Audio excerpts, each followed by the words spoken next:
Okay प्रिय विद्यार्थी, मैं क्रांति सर क्लास 9 की कक्षा में आपका स्वागत है। और पिछली कक्षा में हम लोगों ने स्पीड के बारे में पढ़ा था, चाल के बारे में पढ़ा है। आज की कक्षा में हम औसत चाल के बारे में पढ़ेंगे और औसत चाल के बारे में पढ़ते हैं और साथ में हम एक न्यूमेरिकल भी करते हैं, जिससे आपका कंसेप्ट जो है वो क्लियर हो जाएगा। ठीक है, तो चलिए औसत चाल।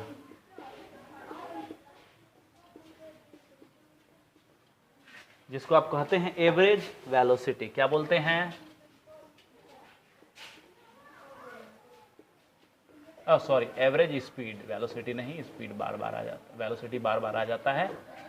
औसत चाल, ठीक है। तो चलिए हम औसत चाल को डिफाइन कर रहे हैं। इससे पहले वाली कक्षा में हम लोगों ने चाल के बारे में पढ़ा था, और चाल हमें क्या बताता है कि किसी कण द्वारा तय की गई दूरी और उस दूरी को तय करने में लगे समय का जो अनुपात होता है वो चाल बताता है।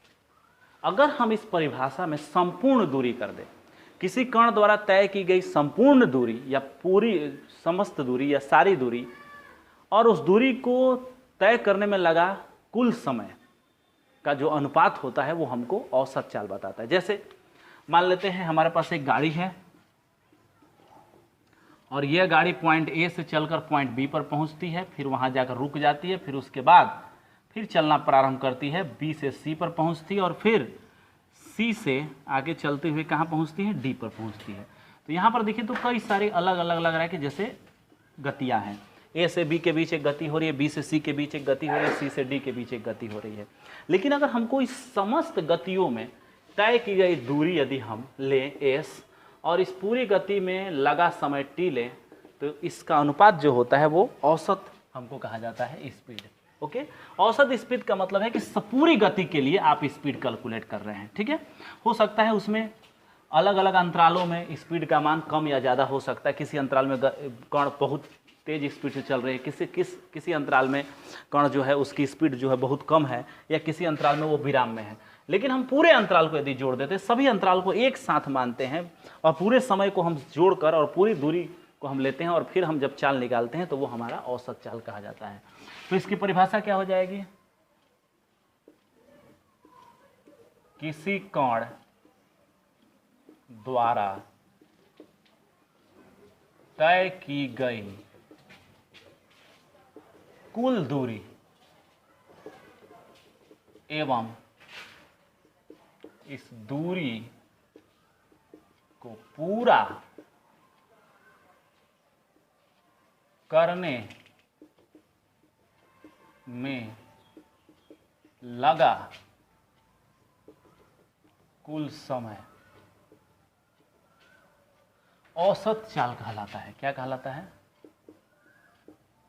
औसत चाल, एवरेज स्पीड कहलाता है। ठीक है, मात्रक वही होगा, संकेत भी वही होगा। तो इसको हम डिनोट कर रहे हैं, औसत को हमको डिनोट करते इस प्रकार से बॉक्स में हम भी को रख देते हैं। तो ये स्पीड हो गया और इसको इस प्रकार बॉक्स में रखेंगे तो हमको ये मिलेगा औसत चाल बराबर कुल तय की गई दूरी और कुल समय। ओके, कोई दिक्कत? इसको हम लोग औसत चाल बोलते हैं। अब थोड़ा सा हम इस औसत चाल को समझने के लिए एक न्यूमेरिकल कर रहे हैं और इस न्यूमेरिकल से हम इस चीज को कंप्लीट करेंगे। ठीक है, चलिए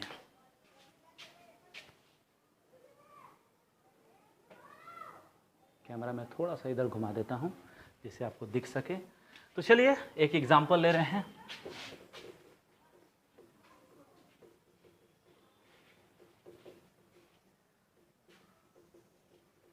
चित्र में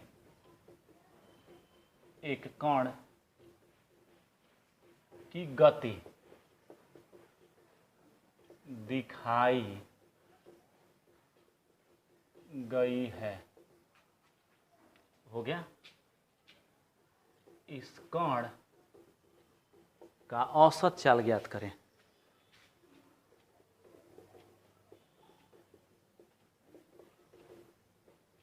ज्ञात करें।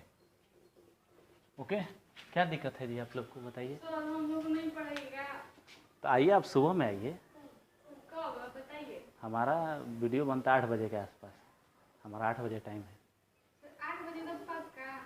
8 बजे आप लोग को हम पीछे से पढ़ाएंगे थोड़े, क्लास में जब चलेगा वही ना पढ़ाएंगे। तो सब पीछे वाला नहीं समझिएगा? पीछे वाला के लिए आप सुबह में आइए, 6 बजे आइए।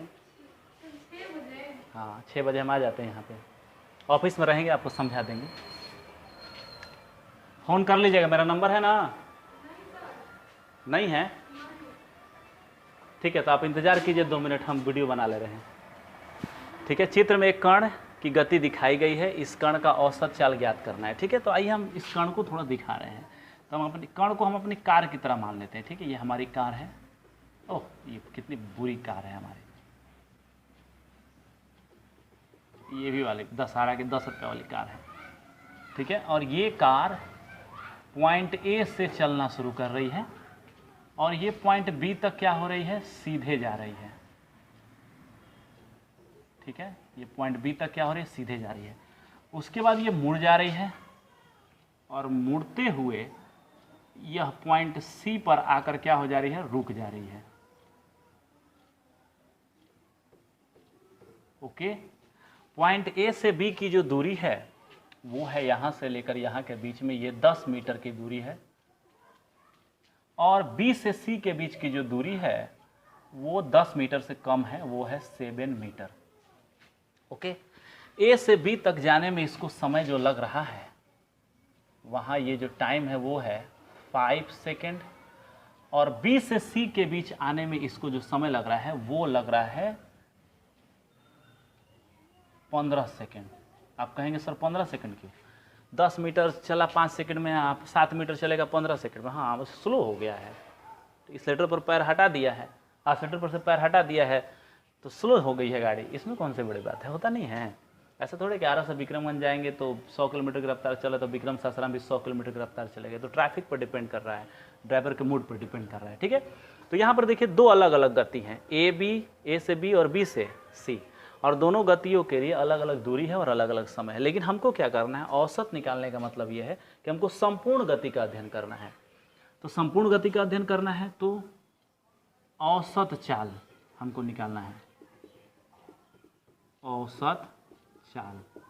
तो क्या होता है, कुल दूरी बटा में कुल समय। कुल दूरी कितना है, ए से बी की गया है तो ए से बी और प्लस बी से सी, और कुल टाइम कितना है 5 सेकेंड, और फिर कितना लग रहा है 15 सेकेंड। 10 मीटर प्लस 7 मीटर बराबर बटा में 20 सेकेंड, तो कितना हो जाएगा 17/20 मीटर प्रति सेकेंड। ये आपका क्या हो गया, एवरेज वेलोसिटी का मान हो गया। आप इसको निकाल सकते हैं, 17 में 20 से भाग देंगे, 1 से भी कम आएगा। तो ये जो है इसकी ये स्पीड आ गई, तो ये औसत स्पीड होगी। लेकिन कोई पूछेगा ए से बी तक स्पीड, तो ए से बी तक जाने में स्पीड होगी 10/5 बराबर 2 मीटर पर सेकेंड, और बी से सी जाने में जो अगर कोई स्पीड पूछेगा तो तय की गई दूरी 7 मीटर और समय के लिए कितना लगा 15 सेकेंड, लगभग 0.5 मीटर पर सेकेंड होगा, क्योंकि 7 में 7 दूनी का 14 मतलब हाफ होता है लगभग। तो देखिए पहले अंतराल में गाड़ी की स्पीड जो है 2 मीटर पर सेकंड है, दूसरे अंतराल में 0.5 मीटर पर सेकंड। लेकिन जब हम दोनों अंतरालों को जोड़ते हैं और औसत निकालते हैं तो हमारा स्पीड कितना हो रहा है, दोनों से अलग आ रहा है, दोनों से अलग आ रहा है कि नहीं। तो ये आपको एवरेज स्पीड का क्या हो गया, मान हो गया। कोई दिक्कत, कोई प्रॉब्लम? तो आप लोगों ने समझ लिया होगा एवरेज स्पीड। एवरेज स्पीड का मतलब कुल तय की गई दूरी तथा उस दूरी को तय करने में लगे कुल समय का जो अनुपात होता है वो आपको कहा जाता है एवरेज स्पीड। कोई प्रॉब्लम? तो आप इसका स्क्रीनशॉट ले लीजिए, इस पूरे ब्लैक बोर्ड पर जो लिखा है उसका स्क्रीनशॉट ले लीजिए, और इसको आप क्या करेंगे, फेयर पर क्या कर लेंगे, उतार लेंगे। ठीक है, अगले क्लास में जब हम लोग आएंगे तो हमारा जो टॉपिक होगा वो होगा तात्क्षणिक चाल। तात्क्षणिक चाल जिसको बोलते हैं इंस्टेंटेनियस स्पीड। तो ये हम नेक्स्ट क्लास में पढ़ेंगे, ये हमारा क्या हो गया, नेक्स्ट क्लास। ओके, ठीक है, फिर आपसे मिलते हैं, तब तक के लिए गुड बाय।